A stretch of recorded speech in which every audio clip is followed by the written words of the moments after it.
Monsters is a show about the worst human beings on the planet. Viewer discretion is advised.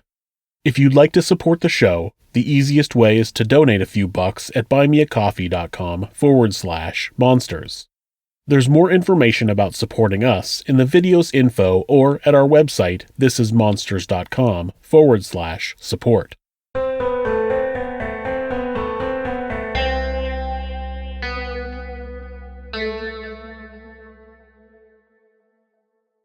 Serial killers most commonly work alone, but there are quite a few cases of couples working together to hunt and kill. I've already brought you 5 cases like this. If you haven't seen that video, check it out. But here are 5 more killer couples. 1. Gerald and Charlene Gallego. Gerald and Charlene Gallego spent 2 years abducting and killing young girls so that Gerald could live out his fantasy of having sex slaves. Like many other killer couples, Gerald and Charlene began dating and moved in together very quickly. As soon as that happened, Gerald took complete control of the relationship. He took all of the money and told Charlene what she could wear. Charlene was quickly under Gerald's spell, and when he suggested that he wanted young sex slaves, she agreed to help him get them. In September of 1978, the couple drove their Dodge van to a shopping center where Charlene lured 2 teenage girls back to the van. They drove them out into the mountains where Gerald raped them and shot them both in the back of the head. The couple fled to Reno where they abducted 2 more teenage girls and drove them out to the Nevada hills. Gerald raped the girls before killing them with a hammer and burying their bodies. Since the girls' disappearance wasn't well investigated, the Gallegos returned to Sacramento. In April of 1980, Gerald and Charlene took their van to a local mall to find another couple of sex slaves. Charlene lured a pair of 17-year-old girls to the van, and they were taken east into the hills. While Charlene drove, Gerald repeatedly raped the girls in the back. When they got to a secluded area, Gerald used a hammer to kill the girls. The pair did this routine 3 more times. First abducting a pregnant woman who was walking along the road while they were vacationing in Oregon. They snatched a bartender as she was locking up, and a couple who had been out to dinner with friends. The Gallegos had borrowed Charlene's parents' car, and when Gerald spotted a young man and woman leaving a restaurant, he got out of the car and threatened them with a gun, forcing them into the car. As they sped away, the couple's friends wrote down the license plate number. Gerald shot the man in the head before raping and killing the woman. The following day, when the couple returned to Charlene's parents' house, the police were there. Gerald dropped off Charlene and left. She was questioned by the police, and though suspicious, they didn't have enough for an arrest. Since Gerald hadn't made any effort to hide the body of the young man that he had killed the day before, he returned to move the body, but it was gone.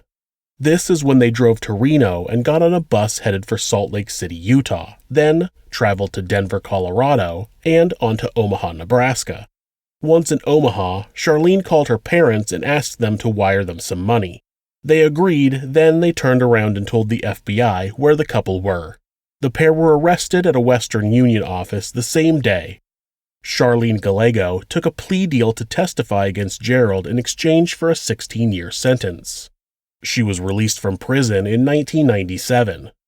Gerald Gallegos was found guilty of 2 deaths in California and sentenced to death.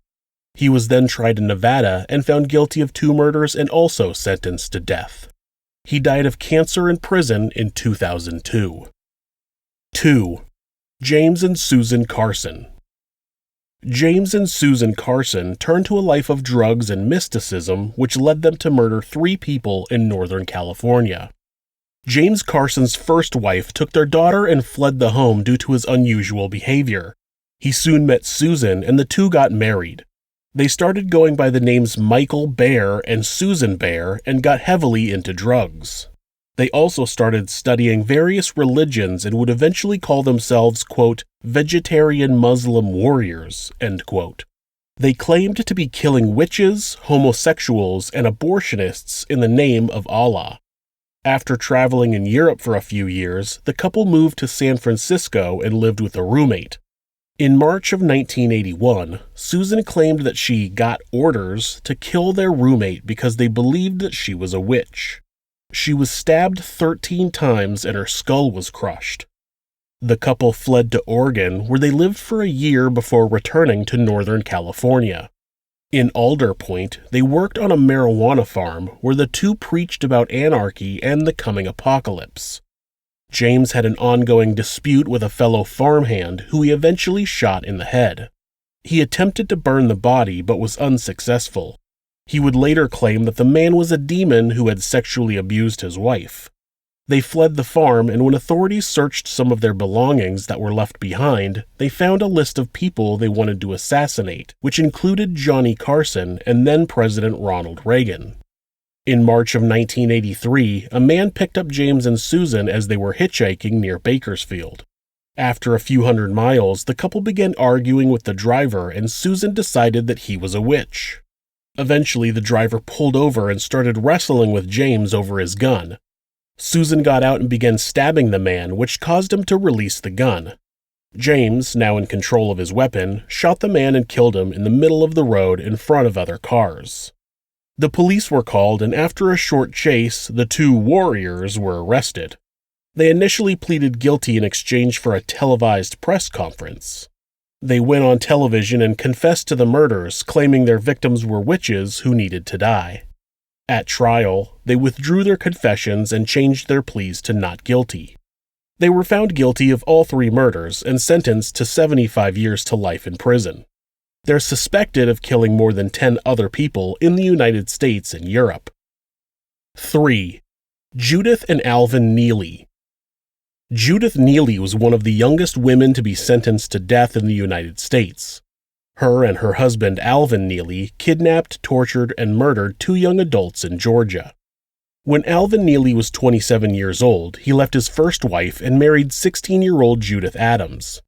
Alvin had been committing car thefts before he met Judith, and the couple instantly began traveling around the southern U.S., committing armed robberies. Even when Judith became pregnant, they continued their life of crime until a botched robbery got the pair arrested. Judith gave birth to twins while incarcerated, and once released, she and the kids reunited with Alvin and they went right back to committing crime. On September 25, 1982, Judith convinced a 13-year-old to come back to her motel room. The couple spent the next few days raping and torturing the girl, even with their children in the room with them. They attempted to kill her by injecting drain cleaner into both sides of her neck, her arms, and her buttocks, but it didn't work. Judith ended up shooting her in the back. They took her body to Little River Canyon, about an hour away in Fort Payne, Alabama, and threw it off of a cliff. For some reason, Judith called the police multiple times to report the location of the body. Police say they probably never would have found the body if Judith hadn't given them the location. On October 4th, 1982, Judith told a young couple that she could take them to a party, but she actually led them into the woods, where the man was shot and the woman was abducted. She was taken back to the motel room where she was raped and tortured before being killed. They dumped her body in a stream and went on to commit more crime. The man they shot in the woods didn't die. He made his way out of the woods and to the police to report what had happened. On October 9th, as the police were working to identify the Neelys, Judith was arrested for passing bad checks. On October 14th, Alvin was also arrested. As most killer couples do, the pair immediately turned on each other. Alvin claimed that Judith was the mastermind of the attacks and that he simply wanted to please her, which is what authorities believed. Judith said that Alvin beat her and forced her to participate in the crimes. The man they shot, and other girls they had tried to pick up, testified that Judith was in control and that they never saw Alvin strike her. Alvin pleaded guilty and was sentenced to life in prison. He died in prison in 2005. Judith went to trial, was found guilty and sentenced to death at only 18 years old. In 1999, Judith's death sentence was commuted to life in prison with parole after another 15 years. She would have been eligible for parole in 2014, but a change in Alabama law made her ineligible. She will die in prison. 4. Raymond Fernandez and Martha Beck. Raymond Fernandez and Martha Beck spent 2 years meeting women through personal ads, robbing them, and then killing them. They are known to have 3 victims, but it's thought that they could have as many as 20. Raymond Fernandez was already a scammer and a thief before he met Martha Beck. In 1947, he had met a divorced woman who he spent time traveling through Spain with. At some point, Fernandez fled their hotel room and the woman was found dead the following morning. No investigation happened and Fernandez ended up taking possession of her New York apartment using a forged will. When Martha Beck met Raymond Fernandez, she became instantly infatuated with them. They met through a personal ad and Raymond traveled to Florida to spend time with Martha. While there, he convinced Martha to abandon her children and move to New York. Martha dropped her 2 children off at a Salvation Army and traveled to New York. Once there, the pair came up with a plan for Raymond to meet single women through personal ads in the newspaper so they could swindle them out of their money. Raymond would meet older women who he would marry to gain access to their funds. Martha posed as Raymond's sister while he was courting unsuspecting women. It also didn't hurt that having a woman around made their victims more comfortable.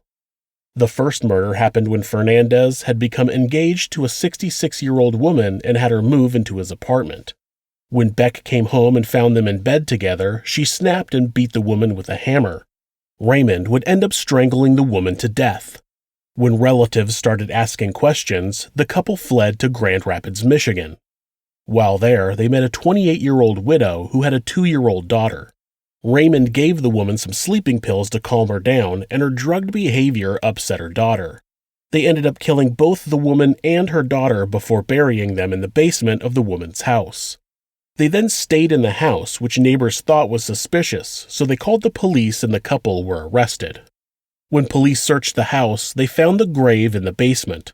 Fernandez confessed right away, believing he was safe from the death penalty in the state of Michigan. When they were extradited back to New York, he retracted his confession. Even so, the couple were both found guilty of murder and sentenced to death. They were both executed by electric chair on March 8, 1951. 5. Doug Clark and Carol Bundy. Doug Clark and Carol Bundy abducted, raped, and killed multiple prostitutes and runaways in the area around the Sunset Strip in Los Angeles, California. Like many of the women on this list, Carol Bundy was sexually abused from early on in life. When she was 17 years old, she married a 56-year-old man. She had 2 other failed marriages before meeting Doug Clark, who quickly moved in with her. The couple discovered that they both shared dark sexual fantasies, which led Clark to start bringing prostitutes to the apartment to have threesomes. They lured an 11-year-old neighbor into their apartment and convinced her to pose for nude pictures. After some time, Clark admitted to Bundy that he fantasized about killing a girl while having sex with her. After Carol purchased 2 pistols for Doug, he picked up 2 girls on the Sunset Strip, forced them to perform oral on him, and then shot them both in the head. He then took them to a garage where he had sex with their bodies before dumping the bodies on the side of the freeway. A few weeks later, Clark picked up 2 more prostitutes, killed them, and cut off one of their heads before dumping the bodies. He took the head home and kept it in the fridge. Eventually, Carol would put makeup on it and Doug would use it for necrophilia. Carol had been hanging out with a friend at a bar, and after getting drunk, she began talking about the crimes that her and Clark had committed, and he told her that he was going to go to the cops. She lured him into his van, where she stabbed him and cut off his head. The gruesome crimes had become too much for Carol, and she confessed to some coworkers who notified police. Bundy would originally claim that she killed her friend in self-defense, but ended up making a full confession. After Clark's arrest, they found murder weapons at his workplace and underwear kept as trophies at his home. Carol Bundy took a plea deal in exchange for testifying against Clark. She was sentenced to 52 years to life in prison. She died in prison of heart failure in 2003. Doug Clark acted as his own defense at trial and claimed that Bundy was responsible for the murders. The jury didn't believe him and sentenced him to death. He is currently on death row. Thanks so much for watching this video. If you enjoyed it, give us a thumbs up, leave us a comment, and make sure to hit the subscribe button to ensure you don't miss a video. Also, remember that if you'd like to support the show, you can find information on how to do that in the video's info or at thisismonsters.com/support. Thanks again.